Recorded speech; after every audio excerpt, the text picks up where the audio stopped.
Bonjour à tous. Je suis très heureux aujourd'hui d'accueillir au Collège de France Renata Landgráfová, qui est actuellement directrice de l'Institut tchèque d'égyptologie de l'Université Charles de Prague. C'est une égyptologue qui a suivi un cursus de formation en linguistique comparée à l'Université Harvard aux États-Unis, d'égyptologie et d'études du Proche-Orient ancien à l'Université de Pennsylvanie, puis à l'Université de Bâle en Suisse. Elle a soutenu une thèse en 2008 sur les inscriptions biographiques du Moyen Empire. Depuis 2004, elle enseigne à l'Université Charles de Prague, dont elle est senior researcher depuis 2017. Et elle dirige depuis 2023 donc l'Institut tchèque d'égyptologie, dont on connaît tous les nombreux travaux. Elle a fait de nombreuses publications, plusieurs monographies, à la fois sur les inscriptions du Moyen Empire, les autobiographies, mais aussi, vous le savez, aussi sur les tombes dont elle va parler aujourd'hui. Elle a étudié aussi l'évolution du concept d'individualité dans la société égyptienne, qui a fait l'objet d'études particulières. Renata Landgráfová, c'est aussi une chercheuse de terrain. Elle participe activement en tant qu'épigraphiste au chantier de l'Université Charles sur le site d'Abusir, chantier qui a livré depuis plusieurs décennies des découvertes exceptionnelles qui ont fait considérablement progresser nos connaissances, à la fois donc sur l'Ancien Empire, puisque l'équipe d'Abusir travaille sur les pyramides de la 5e dynastie, et la basse époque, le cimetière d'époque Saite-Perse, avec la découverte de tombes somptueusement décorées de la fin de la 26e dynastie, notamment celle de la tombe de Iufaa, dont il sera largement question aujourd'hui. Et cette tombe apporte un corpus entièrement nouveau de textes funéraires issus du contexte ménekhibnekau-héliopolitain, une source exceptionnelle donc pour comprendre nombre de représentations qui étaient connues jusqu'ici de manière allusive dans de nombreux monuments égyptiens et qui sont explicités dans ces décors des tombes d'Abusir. Et je n'hésite pas à dire que ce corpus est certainement l'un des apports les plus significatifs aux études sur la religion égyptienne tardive au XXIe siècle. Et donc aujourd'hui, nous avons le plaisir d'entendre Renata Landgráfová qui va nous parler donc des serpents et des démons gardiens de l'au-delà dans les tombes saïto-perses d'Abusir. Renata, the floor is yours. Thank you very much. Merci beaucoup. Ladies and gentlemen, good afternoon or good evening. I never know which is which anywhere, so whatever you prefer. I'm sorry I can't speak French good enough to be able to present this lecture in French, but I will try to speak slowly in English so that it's easier to understand. Also today, I hope we will have more fun with snakes and demons. If you are afraid of snakes, don't be, because in the tomb of Iufaa, it says on several occasions that whoever knows the names of the snakes will not be harmed by them, but will be protected, and you will now be given all of the necessary knowledge that the snakes will protect you, not harm you. So just to contextualize a little bit, what you see here is a not up-to-date satellite image of the Abusir necropolis. Now there are a lot of highways, but this is still 2 years ago. There were no highways. And you can see the royal pyramids of the 5th dynasty, and just so to say, in the shadow of the pyramids of the 5th dynasty, we find the Saite-Persian tomb cemetery that the Czech Institute has been working on since now a long time ago. The cemetery itself was built within about 40 years, a very, very short time, and because of this, but also because of the names and titles that we find in the tombs, we surmise that these people are either an extended family, or at least they must have known each other. And most of them, but I will show this in a while as well, are actually high military officials. So these are the inhabitants of the Abusir Shaftum cemetery. The first one, they are here presented in the order of discovery by our institute. So the first one was Uja Horesnet, who was an admiral, physician, and counselor to the Persian king, came into modern history as the first known traitor in history. This may not be so true, because, and this, the first known traitor, is because of this statue that you can see here. It's now in the Vatican museums, and it bears his biography. And in it, he speaks about various things that he did for the Persian kings. Among others, he created his titulary in Egyptian, but also he speaks about persuading the Persian king to allow the renewal of several Egyptian temples, including the Temple of Nate in Sais, which at this time was like one of the most important temples. So traitor, or someone who tried to use his influence to actually perpetualize ancient Egyptian culture. I let you judge by yourselves. The second tomb that was discovered was that of Iufaa, about whom I will talk the most today.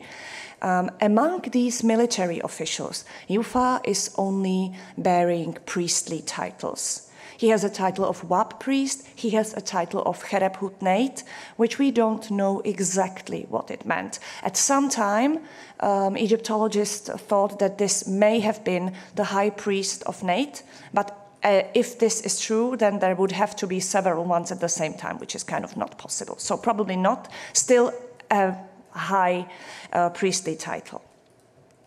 Third one, and he's not red because it's a smaller tomb. The owners in red have large shaft tombs. The owners in white have smaller shaft tombs. Is Padihor. He only bears the title of king's acquaintance.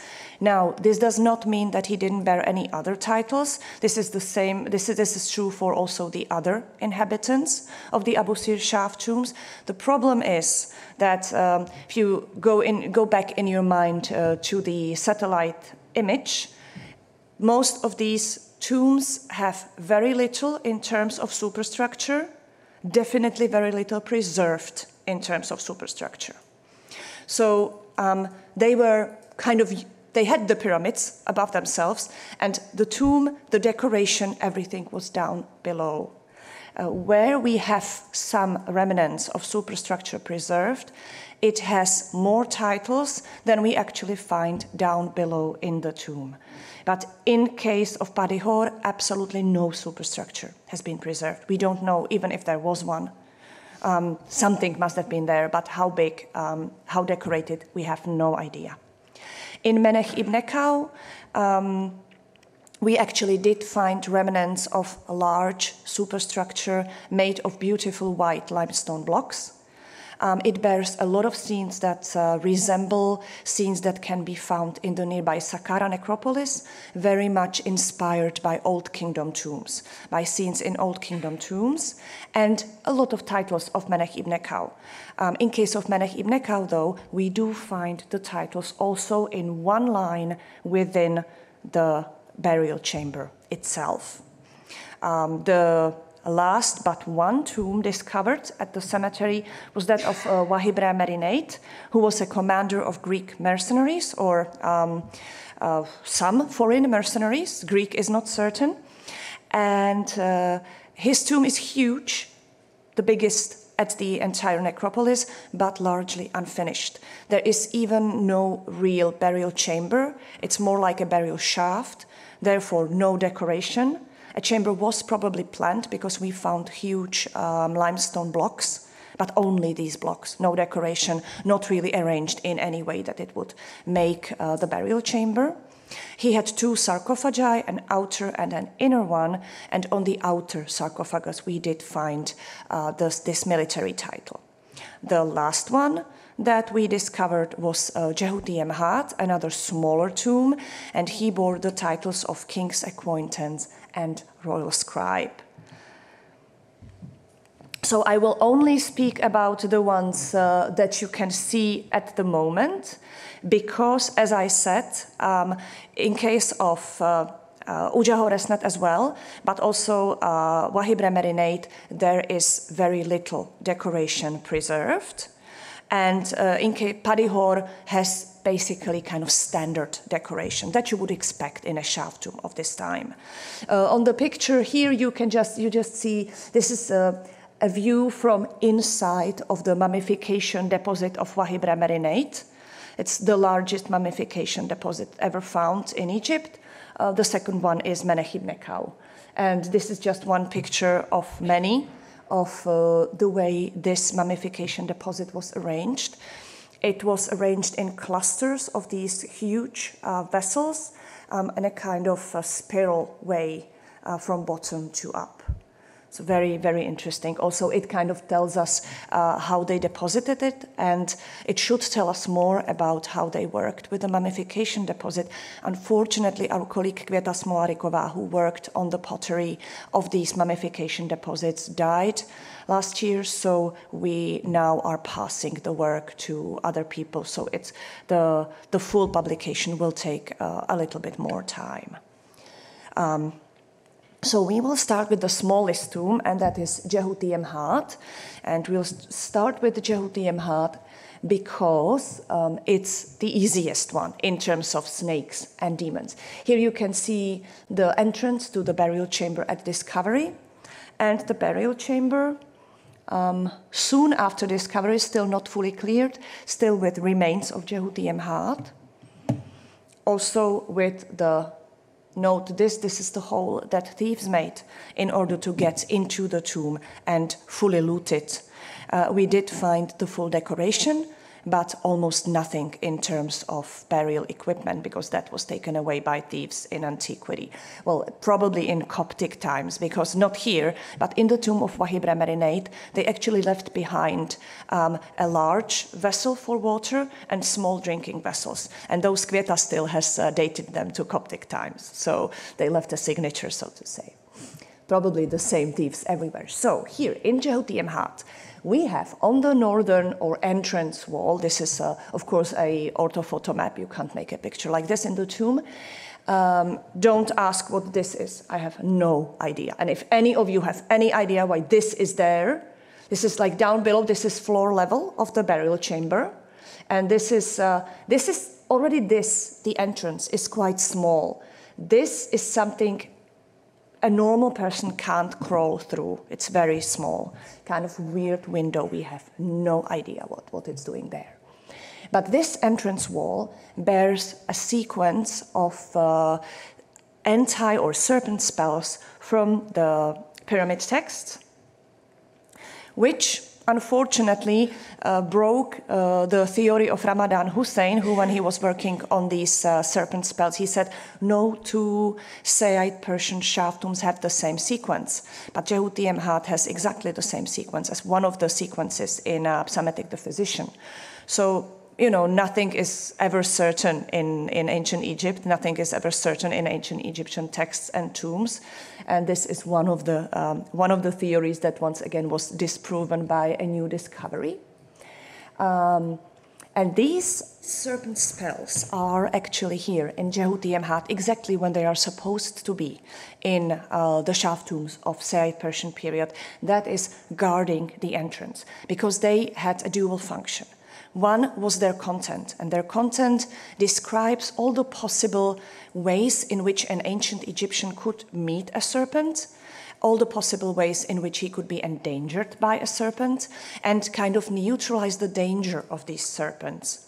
Interestingly enough, the snakes themselves are never killed. They are mostly told to turn away, or they are told that the deceased did nothing against them, so why would they do something against the deceased? And this is probably because, at least in these tombs, they actually also serve as protectors of the entrance.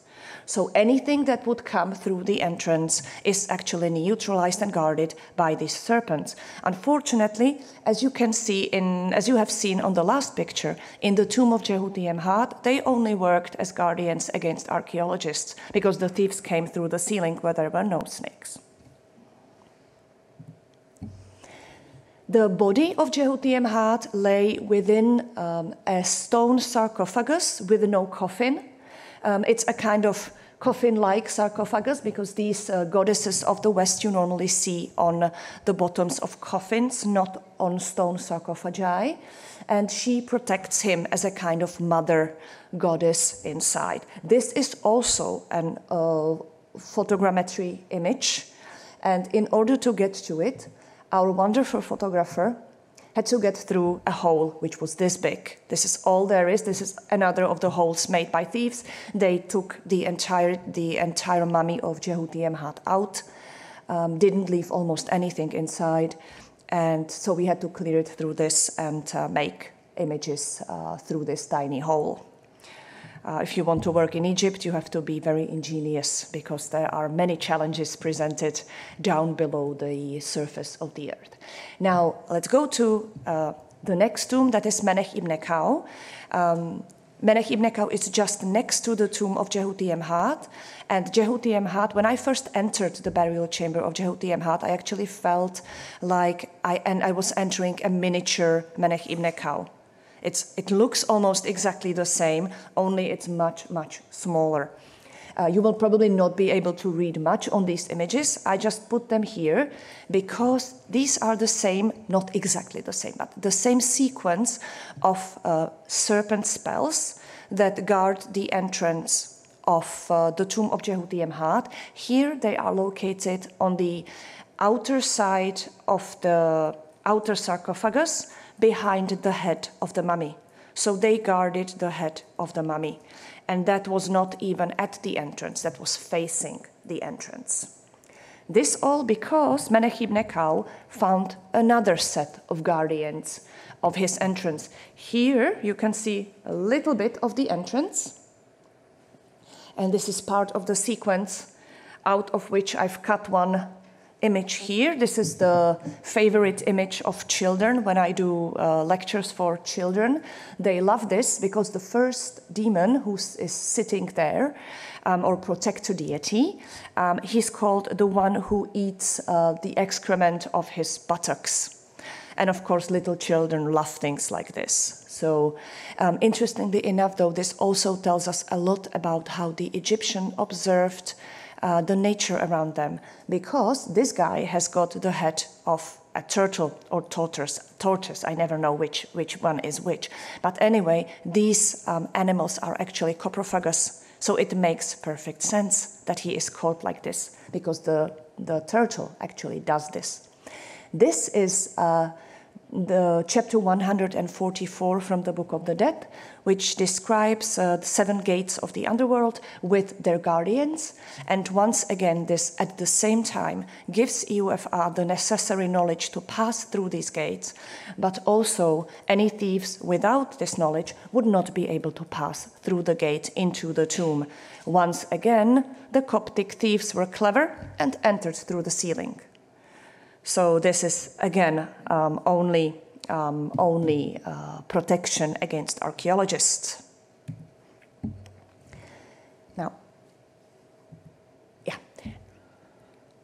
Now, almost exactly the same thing can be found. This is the entirety of the sequence, all the 7 gates and their guardians. Now, almost we find a very similar thing inside the sarcophagus of Menekhibnekau. But in case of the tomb of Menekhibnekau, the ceiling is still there, and the space to maneuver between the sarcophagi and the ceiling of the burial chamber is very small.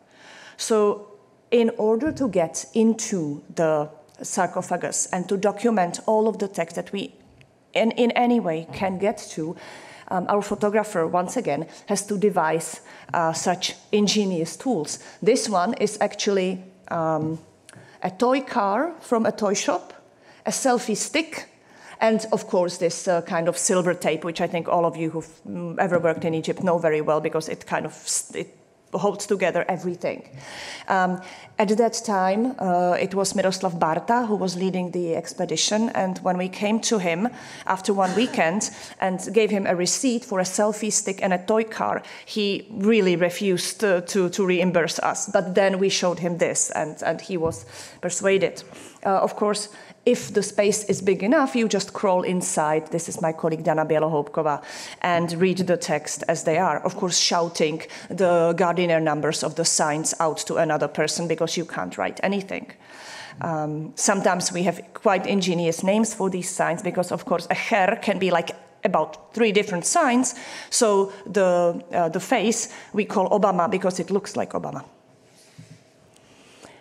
This is the space that you have between the inner sarcophagus of Menekhibnekau and the outer one. You actually can crawl inside, but the space is really, really very small. And it happened to me once that I really thought that somebody would have to pull me out by my legs. In the end, I managed to crawl out myself. And between the top of the sarcophagi, there is another sequence of these guardian demons, guardian deities. You know that there are no real demons in ancient Egypt. It's always a kind of deity, and it depends. If you know that deity, it works for you. If you don't, it can work against you. But it's not inherently evil. It's only powerful. So another thing that we used was something that we actually reserved for shisha, aluminium foil. So we did not get to smoke shisha that week because we used all of the foil to record these demons. This is the space that you actually have. Here, down here, this is where these deities are. And this is what we managed to get out thanks to the aluminium foil. And fortunately, this is enough for us to be able to reconstruct the entire sequence. Now we have the wonderful book by Carolina Teotino of all these different guardian deities and their groups. This actually not only corresponds to a group that I will show in a moment that we find on the inner sarcophagus of Iufaa, but also that we find on several sarcophagi beginning in the New Kingdom, but going on into the late period. And underneath, these signs are enough to tell us that this is Book of the Dead, chapter 72, which we were actually missing in the tomb of Menekhibnekau. It's one of the most frequent chapters that appear on sarcophagi in the late period, and we find it here in 1 or perhaps 2 lines. There is no space for more on the inside of the sarcophagus. And this is exactly the same sequence as we find in miniature, because Iufaa has way more decoration, way more text, on the inner sarcophagus of Iufaa. Jan Assmann has called it the underworld police of Osiris. Several groups of guardians, including gate guardians, the Stundenwachen, which would be like the wake, and so on. Very often in exactly this same sequence. In the case of Iufaa, there's over 70 of these gods. We suppose that in Menekhibnekau the sequence was the same, but took the entire surface of the sarcophagus. The tomb of Iufaa, with which I will spend the rest of today, is the most interesting on the Abusir necropolis in terms of decoration, because it has an enormous amount of decoration for such a small surface that is actually covered with it. It's, in terms of decoration scope, it is only rivaled by Padiamenope, TT33, which is, however, incomparably huge if you put it next to Iufaa. That's a palace tomb with many subsequent chambers, Iufaa, the only decorated is the burial chamber, which is smaller than the room which we are in now, but it's filled in by an outer sarcophagus, fully decorated, by an inner sarcophagus, fully decorated. Iufaa even had a wooden coffin. Unfortunately, too little has been preserved, but we do know it was decorated as well. Within the tomb of Iufaa, we find a huge number of either completely unknown texts or texts that have not been found in any other tomb. Also, in many places where there are toponyms in texts that we know from elsewhere, the toponyms from these texts have been replaced by Heliopolis. There are a lot of Heliopolitan references, and this had to be very important for Iufaa. And also, I like to say that Iufaa is a priest among warriors, because we have all these high military officials. Iufaa among them had only priestly titles, but also he was very sick towards the end of his life. We don't know exactly what it was. I have now ordered anthropologists to re-examine the remains, because the remains of Iufaa have been only examined in the 1980s. So maybe now we can learn more. But Evgen Strouhal, our anthropologist, in the 1980s said at that time that he probably lost the ability to walk and move in the last 2 years of his life.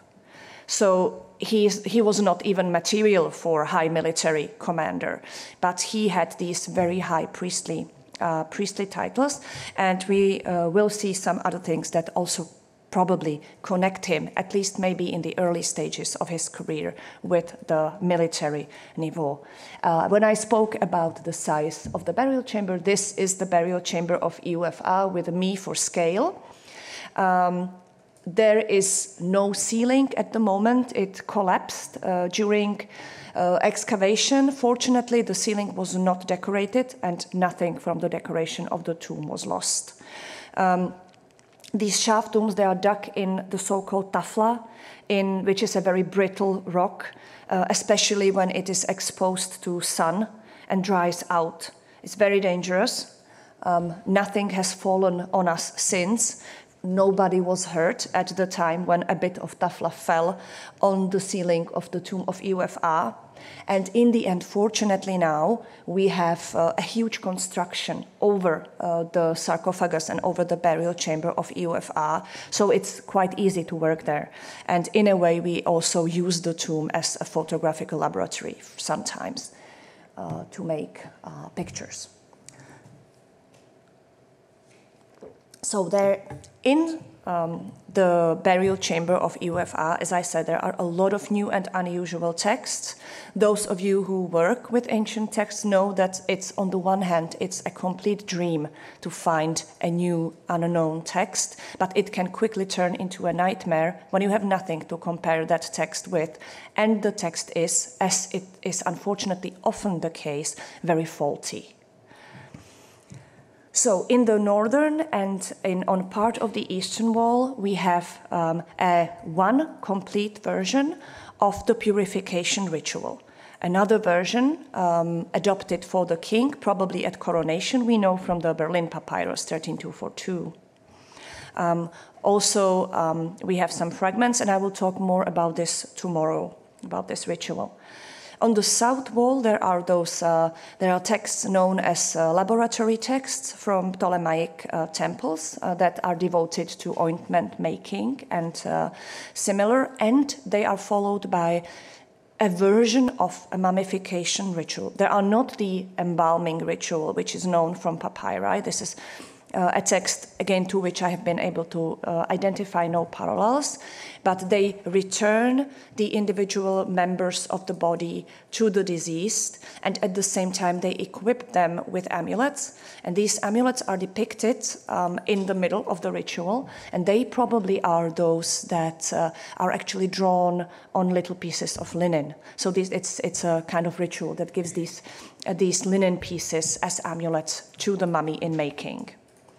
On the eastern wall, we have the cult theological treatise published by Jan Assmann as König als Sonnenpriester, including the very royal part where the sun god gives Egypt to, in this case, Iufaa, to rule over it. Nothing has been edited out. We have Litany to the Sun and several texts devoted to sunrise. The kind of tripartite scene that you can see on the screen belongs to this eastern wall, and it represents the sun rising in the east of the sky, being aided by the Hech gods who are identified with Iufaa, rising to the cry of the 4 solar baboons, to their sacred language, sacred songs, as the accompanying texts describe it, and importantly, the Mehen serpent depicted over with a label that this is indeed the Mehen serpent, and I will come back to him in a while. On the inner and outer sarcophagi, Iufaa is presented as the sun god. Several times it's explicitly said he is Re, he is the sun god, and he also takes his place in several texts. And on the western and eastern walls, and this will be the most important part for the rest of my talk today, we find an encyclopedia of sacred snakes. And again, the western wall is the entrance wall, the place, the part through which the mummy entered the burial chamber, and the place where there is a hole through which the burial chamber can be entered. And once again, unlike, it's not the pyramid texts serpent spells, but it's this serpent encyclopedia that takes the protector role of the entrance of the tomb.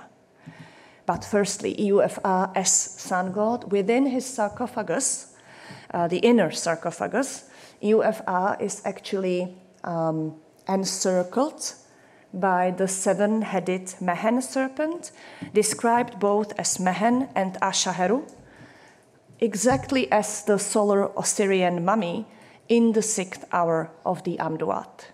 It is perhaps no chance, not by mere chance, that the solar Osirian mummy encircled within Mehen in the Amduat is called Iuf, and our mummy encircled is Iufaa.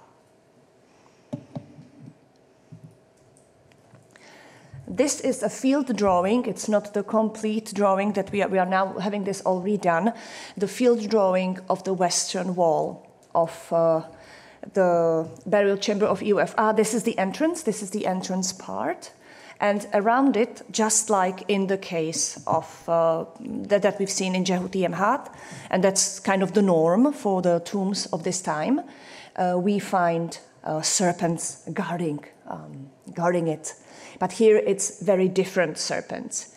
Firstly, this serpent encyclopedia is illustrated, which we never find in the case of the anti-serpent spells of the pyramid text. Secondly, these are no ordinary serpents. These are not snakes that an Egyptian could meet while walking in the fields and along the Nile.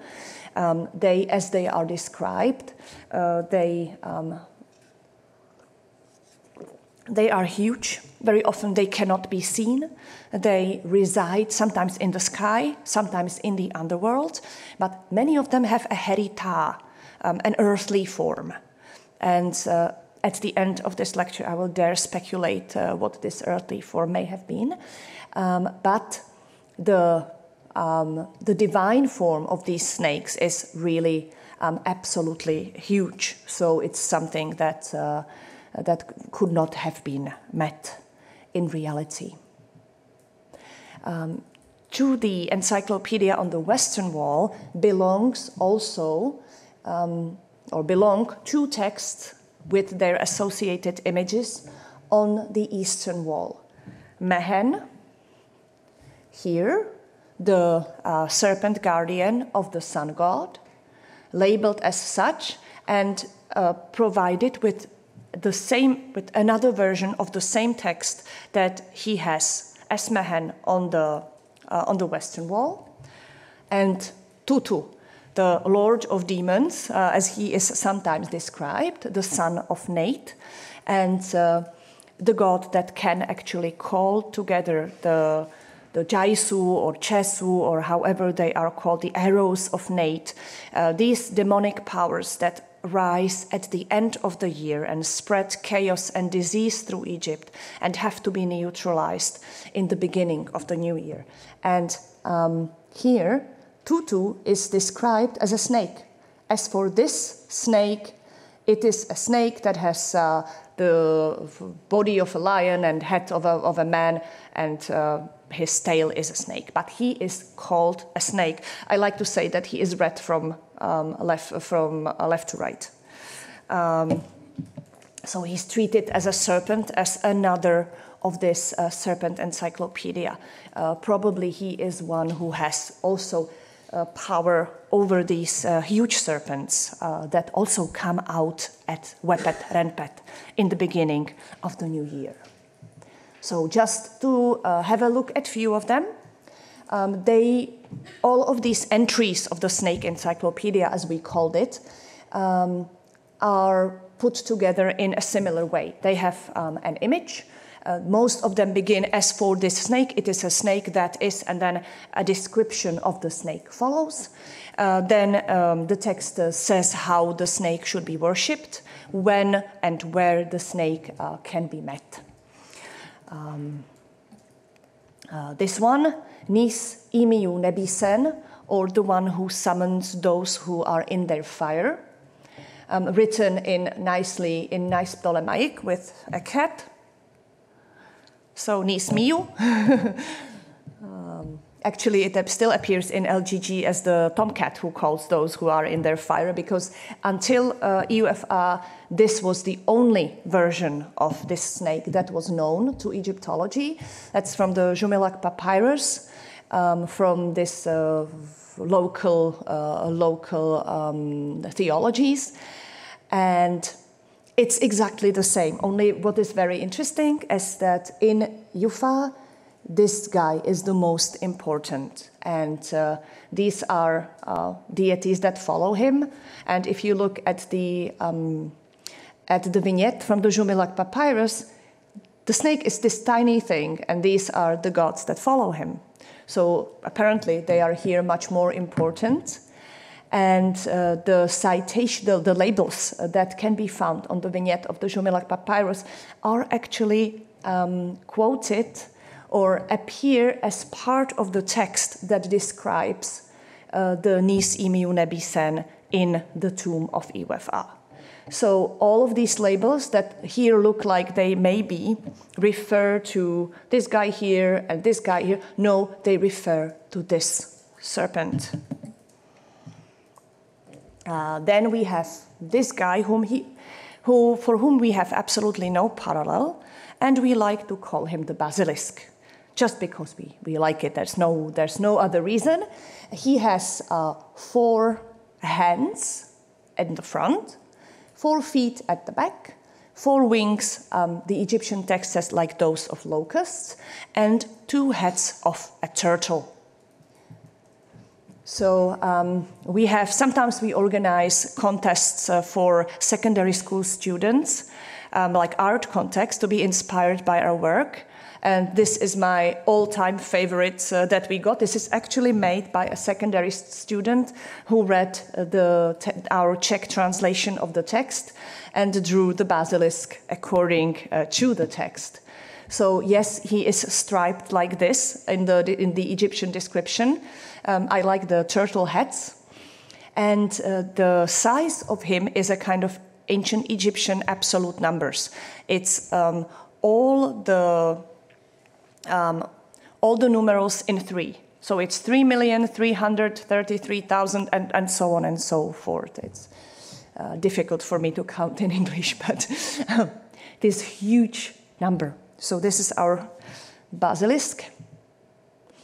Then, of course, we have some snakes with which we managed to overlap the Karnak project, which I was very, very happy to discover that this is not only in Iufaa, a snake bearing the 9 forms of Ptah, here in Iufaa also labeled. This is from the astronomical ceiling in Esna. All of these snakes, they are in the Duat, but they are also in the sky. according to their text. And this is a small amulet of the 19th dynasty, featuring exactly the same snake, with his front and his back being exactly at the same spaces as he is described in the tomb of Iufaa. And from Karnak, from the excavation of Professor Laurent here, exactly the same serpent once again, bearing the 9 forms of Ptah. And interestingly, also we have this serpent here twice. So we know that also this serpent must have something to do with Iufaa's version, but he's not there. He's not in our tomb. And finally, the most important serpent in the tomb of Iufaa, and that is Mehen, the protector of the sun god, or as I like to say, the ultimate protector of the sun god, because he protects from the front, because he has these 9 or 7 or 5 heads. He's Ashaheru. He's many-headed. It doesn't say how many heads he has, and indeed he has anything between, actually even 1 to 9 heads. I haven't seen more yet. He has eyes on the folds of his body, and he has 7 claws on his tail. In the text, it says they act like guardians. So from the front, from the middle, and from the back, Mehen is dangerous to anyone and anything that would endanger the soul or body within him. And once again, from Karnak, we find the Mehen serpent. And I was particularly delighted to see this, because you can see that in the Karnak version, the heads are colored.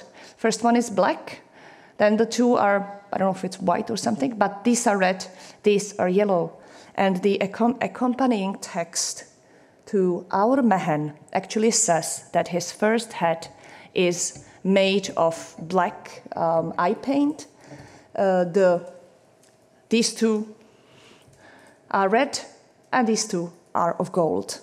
So it is exactly the same serpent, only in Iufaa there is no color in the decoration. So here this nicely all comes together. There's still a lot of interpretation to be done, but it's really interesting to see that this was not something that only Iufaa had in his tomb. Besides this being a kind of guardian, this kind of selection or collection of guardian serpents that would guard Iufaa and his tomb, the entire snake encyclopedia, according to the text that accompanies Mehen, actually works as an initiation handbook of the Cherep Selket priest, of the priest who was serpent charmer, a magician, but also a physician, also a doctor, and of whom we know another handbook.